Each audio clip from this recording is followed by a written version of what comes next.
Hi guys, welcome to my YouTube channel. This is your girl Zara. आज का video हम बना रहे हैं जुपिटर महादशा पे। तो राहु महादशा के बाद आप लोगों ने नोटिस किया होगा कि जुपिटर महादशा आती है। अब ये क्यों आती है? क्योंकि राहु जो है ईगो है, नेगेटिविटी है और डार्कनेस है लाइफ की। और डार्कनेस और ईगो को कौन हटा सकता है? जुपिटर। क्योंकि जुपिटर कौन है? जुपिटर है गुरु, जुपिटर है बृहस्पति देव। तो एक गुरु ही आपको अंधकार की तरफ हटाकर लाइट की तरफ ले जा सकता है। तो राहु महादशा के बाद हमेशा जुपिटर महादशा आती है।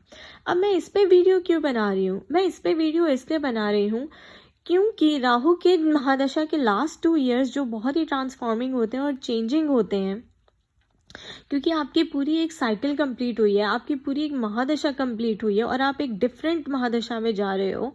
तो एकदम से टावर मोमेंट आता है और ट्रांसफॉर्मेटिव पीरियड आ जाता है।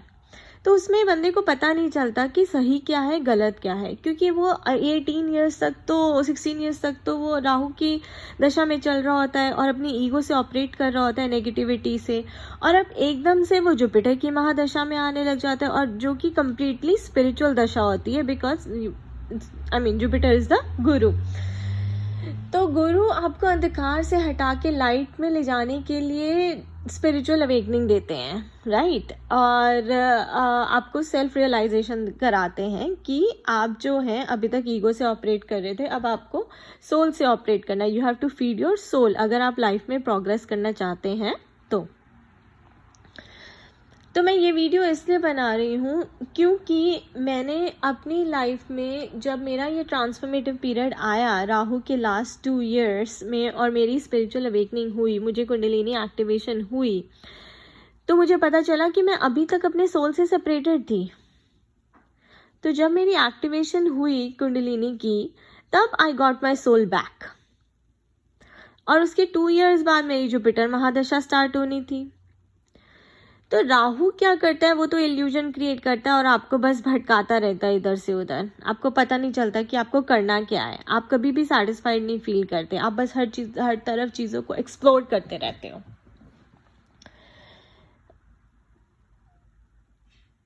तो लेकिन जुपिटर आपको कहते हैं कि आपको अपने सोल को फीड करना है, तो आपको तरक्की मिलेगी लाइफ में।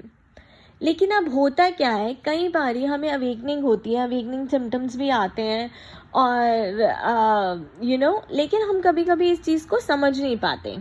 जैसे मेरे साथ लास्ट के 2 इयर्स में जब मेरे को स्पिरिचुअल अवेकनिंग हुई, तो मुझे बहुत सी चीज़ें समझ आ गई कि ठीक है, ये मेरे लिए सही नहीं है, ये मैं ईगो से कर रही हूँ। बट फिर भी मैं आपको बताऊँगी कि मेरे पास कोई और चॉइस नहीं थी और मैं फिर भी उससे ऑपरेट कर रही थी, क्योंकि आप एकदम से झटके से बाहर निकल कर नहीं आते हो, क्योंकि आपको डाइजेस्ट ही नहीं हो पाता। अब मैं आपको बताती हूँ कि राहु के टाइम में मैं बहुत अच्छी साइंस स्टूडेंट थी। मैंने बायोटेक किया, फॉरेंसिक साइंस किया, डबल मास्टर्स किया। और एकदम से जब मेरी स्पिरिचुअल अवेकनिंग हुई, तो मुझे क्या करना है, मेरा सोल क्या कह रहा है, मुझे ऑकल्ट की तरफ जाना है, मुझे एनलाइटमेंट की तरफ जाना है, मुझे एस्ट्रोलॉजी की तरफ जाना है।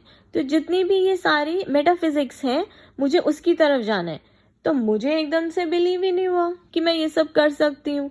अब जो इतना साइंस का पढ़ के हटा हो, तो एकदम से कम्प्लीटली उसके लिए ये तो 180 डिग्री शिफ्ट हो जाएगा, क्योंकि you are being shifted from Rahu to Ketu also, right, and Jupiter. Jupiter is all about higher knowledge, wisdom, light. और मुझे ये चीज़ समझ ही नहीं आई और मैं फिर भी अपना दोबारा से कभी आईटी में जॉब ढूंढती रही, फॉरेंसिक साइंस में ढूंढती रही, और सब ने मुझे बोला कि योर जॉब इज़ ओवर, आप कोई बिजनेस करो। अब मुझे बिजनेस क्या करना था, मुझे ये भी समझ में नहीं आया।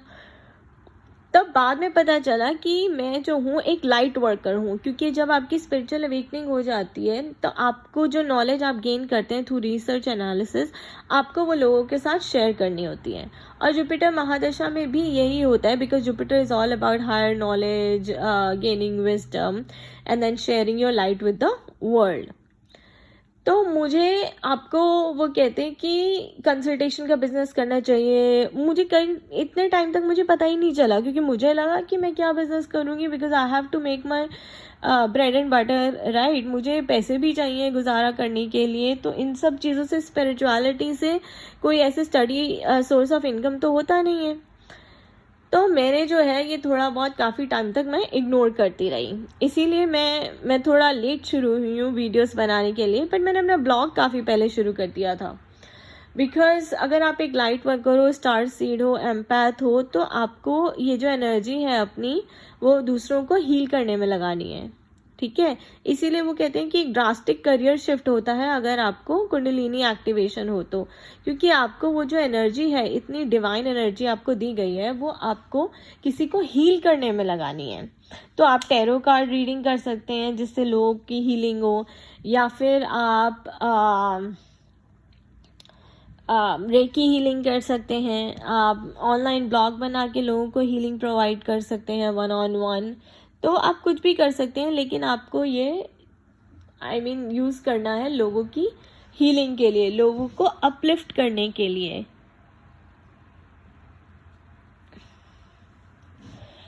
और मैं आपको बता दूं कि अगर आपको एक्टिवेशन हुआ है स्पिरिचुअल अवेकनिंग, और आपकी कुंडलिनी एक्टिव है, तो आपका ये एक सोल पर्पस बन जाता है out of your body also, जिसको आप अपने रिलेशनशिप में यूज़ करके आप अपने पार्टनर का सोल भी एलिवेट कर सकते हो टू अ हायर लेवल। ये आपको कहीं पे आपको लिखा हुआ या पढ़ा हुआ नहीं मिलेगा, बट मैं आपको ये बता रही हूँ क्योंकि ये मेरा पर्सनल एक्सपीरियंस है। मैंने ये गलती की है, मेरे को पता नहीं चला, और इसीलिए उसको ट्विन फ्लेम जर्नी भी कहते हैं। तो मेरा ट्विन फ्लेम तो मेरा हस्बैंड ही है, और हमारा सेपरेशन हो गया और हमारा डिवोर्स भी हो गया। लेकिन उसके बाद मुझे ये सब पता चला कि जो मेरा ट्विन फ्लेम है वो मेरा हस्बैंड ही है, क्योंकि और मुझे अपने ऊपर और भी इनर वर्क करने की ज़रूरत है, क्योंकि मेरी एनर्जी बैलेंस हो गई थी। तो मुझे लगा कि अच्छा ठीक है, सब ठीक हो गया है, अब रिलेशनशिप इश्यूज़ हैं, तो हमने सेपरेट होना डिसाइड कर लिया। लेकिन ऐसा नहीं है, कई बार हो सकता है कि आपका हस्बैंड ही आपका ट्विन फ्लेम हो। तो आप इस चीज़ पे भी भरोसा रखिए,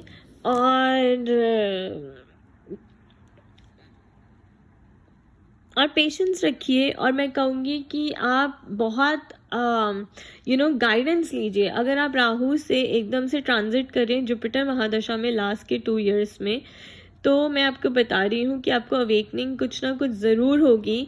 और मैं यही कहूँगी कि आप प्लीज़ और प्लीज़ बहुत अच्छी गाइडेंस लीजिए जब आपको अवेकनिंग हो जाए, क्योंकि कई बार ये होता है कि हम अपने विजन्स और डाउनलोड्स को मिस इंटरप्रेट कर देते हैं, जिसकी वजह से हम फिर से गलत रास्ते पे आ जाते हैं। जैसे मैं फिर से साइंस में अप्लाई करने लग गई थी, बजाय हीलर बनने के मैं फिर से दोबारा से अपनी ईगो के लूप में ही फंसती चली गई। क्योंकि मुझे चाहिए था कि मुझे एक स्टडी सोर्स ऑफ इनकम भी हो जिससे मेरा गुजारा होता रहे। तो उसके लिए मुझे जॉब तो करनी ही थी, पर मेरी जॉब कहीं लग नहीं रही थी।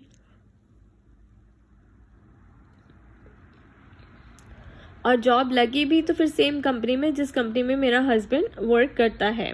फिर वहाँ से मुझे पता चला, और मेरी ट्विन फ्लेम जर्नी जो है दोबारा से शुरू हुई, क्योंकि मैं समझ गई कि मुझे यूनिवर्स बारी बारी उसी के पास लाने की कोशिश कर रहा है। तो ये होता है। और मैं आपको ही बताऊं कि आप राहु महादशा में आप हमेशा कंफ्यूज रहोगे, आप पजल रहोगे, आपको कॉन्फिडेंस नहीं आएगा कि हाँ यार, जैसे कि मुझे अब साइंस छोड़ के मुझे ऑकल्ट साइंस में जाना है, मुझे एस्ट्रोलॉजी करनी है, या फिर मुझे मेटाफिजिक्स करनी है। इस चीज़ को रियलाइज़ करने में मैंने 2 साल लगा दिए। और फिर जैसे ही जुपिटर आया, अगर आप बाय द टाइम रेडी नहीं हो 2 इयर्स में अपने आप को लॉन्च करने के लिए, तो फिर जुपिटर आपको रिजल्ट्स नहीं दे पाएगा, तो आप अपना अच्छा टाइम भी ख़राब कर दोगे। क्योंकि जब जुपिटर केतु के साथ जुड़ जाएगा, तो Ketu is divine and your soul, you have to do your soul purpose. और जुपिटर इज़ विजडम, तो फिर जो है वो आपकी राहु की नेगेटिविटी को एकदम से हटा देगा। मतलब आप इस चीज़ को ये सोचिए कि अभी राहु महादशा में अगर आप हो तो आप एक बुर्का पहन के चल रहे हो, और आपकी जो आप जितना देख सकते हैं वो बहुत लिमिटेड है। आप बुर्का पहन के आप लिमिटेड ही देख सकते हैं, राइट। तो जुपिटर जब आएगा तो वो आपका बुर्का बिल्कुल हटा देगा और आपको लाइट ही लाइट दिखाई देगी चारों तरफ। तो आपको समझ आ जाएगा कि मैं क्या गलत कर रहा हूँ और मैं क्या सही कर रहा हूँ। और क्योंकि आप राहु में बहुत गलतियां कर सकते हैं, आप बहुत ईगो से ऑपरेट कर सकते हैं, और जैसे ही जुपिटर आएगा तो वो आपकी ईगो को सबको हटा देगा और आपको बिल्कुल एक क्लियर पिक्चर देगा। और अगर आपने उस पिक्चर को फॉलो नहीं किया था तो फिर आप प्रॉब्लम में आ जाएंगे, क्योंकि मैंने नहीं किया था। और ये मैं अपने पर्सनल एक्सपीरियंस से बता रही हूँ।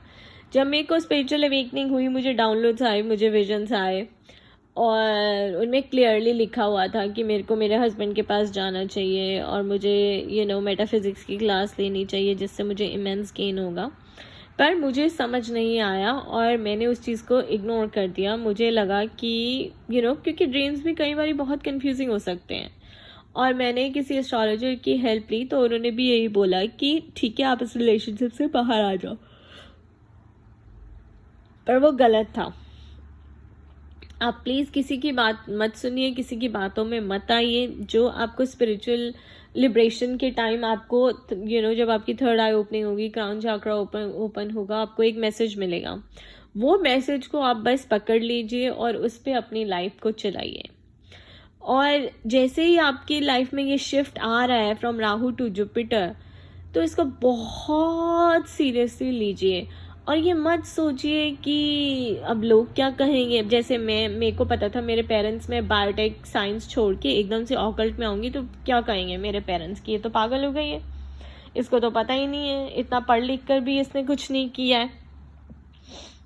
तो ये प्रॉब्लम जो है आ सकती है, लेकिन आपको डटे रहना है। अगर आप नहीं करेंगे तो जुपिटर जो आपको रिजल्ट्स देना चाहता है वो नहीं दे पाएगा, और आप बहुत ज़्यादा रिग्रेट करेंगे और बहुत ज़्यादा प्रॉब्लम में आ जाएंगे। तो मैं आपको इस वीडियो के थ्रू बस यही बताना चाहती हूँ कि जब राहु के लास्ट 2 इयर्स हों तो आप जितना भी अपने ब्रेन से सोच रहे हैं ना, आप उस पर मत सोचिए, आप वो दिमाग मत लगाइए।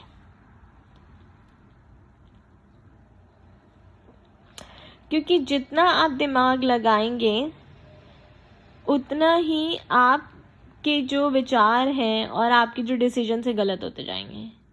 जुपिटर आपको साइंस और सिंबल्स में आपको ऑलरेडी साइंस देगा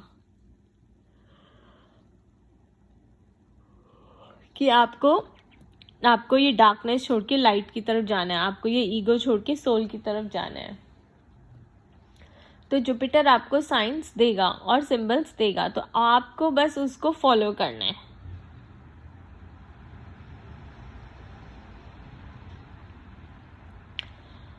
और जितना आप फॉलो करेंगे उतना आपके लिए अच्छा है। सीरियस होकर जो गलतियां मैंने की थी प्लीज़ आप मत कीजिए। मैं सीरियस तो थी एक लाइफ में अपनी चेंज लाने के लिए, पर मुझे समझ ही नहीं आया कि मुझे कैसा चेंज चाहिए, मुझे क्या चाहिए और मैं क्या कर रही हूँ और क्यों कर रही हूँ। पर मुझे इतना पता था कि ठीक है, मेरी अवेकनिंग हुई है तो मुझे अपने आप को चेंज करना है, और मैं अपने आप को चेंज करने पर लग गई थी। बस मैंने अपनी नॉलेज अब शेयर करनी शुरू करी है, क्योंकि मुझे कॉन्फिडेंस अब आया है कि हाँ ठीक है, मैंने ये गलतियाँ थी, ये सही किया मैंने, और ये जो नॉलेज है ये बिल्कुल राइट है और ये मुझे लोगों के साथ शेयर करनी चाहिए, ताकि जो मिस्टेक्स मैंने किए हैं आप लोग वो मिस्टेक्स ना करें। तो मैं आपको बता रही हूँ कि राहु की लास्ट 2 इयर्स की महादशा में आप जितना अपना ब्रेन लगाएंगे आपको कुछ और ही दिखाई देगा, और जितना आप ब्रेन नहीं लगाएंगे और यूनिवर्स की साइंस और सिंबल्स पे फोकस करेंगे कि वो आपको क्या कहना चाह रहा है, even if it doesn't make sense. जैसे मुझे यूनिवर्स साइन दे रहा था कि आप ऑकल्ट करिए, इवन इफ आपका ऑकल्ट में इंटरेस्ट नहीं है, आपको लग रहा है आपसे होगा नहीं, फिर भी आप करिए, आप कोशिश करिए और उसी की तरफ चलिए, क्योंकि जब जुपिटर आएगा तो आपका जो ईगो है, अंधकार हट जाएगा और आपको लगेगा कि शिट, मैंने ये किया क्यों नहीं, मुझे तो ये करना चाहिए था, मुझे तो ये ऑलरेडी आता है। वो आपके अंदर है ऑलरेडी पास्ट लाइफ से, और आपको बस इम्प्लीमेंट करना है।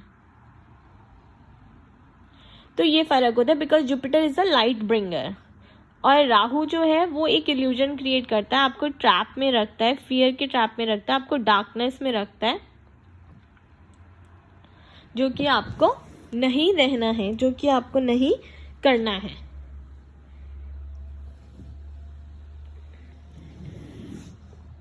तो गुड लक दोस्तों, जिनकी भी राहु महादशा एंड होने वाली है या हो रही है और वो जुपिटर महादशा में आने वाले हैं, I wish you guys all the best. अगर आपको कोई कंसल्टेशन चाहिए हो तो please feel free to contact me, और इस वीडियो को लाइक, सब्सक्राइब एंड शेयर ज़रूर करिएगा, और अपने कमेंट्स अब नीचे कमेंट सेक्शन में ड्रॉप कर सकते हैं। Thank you.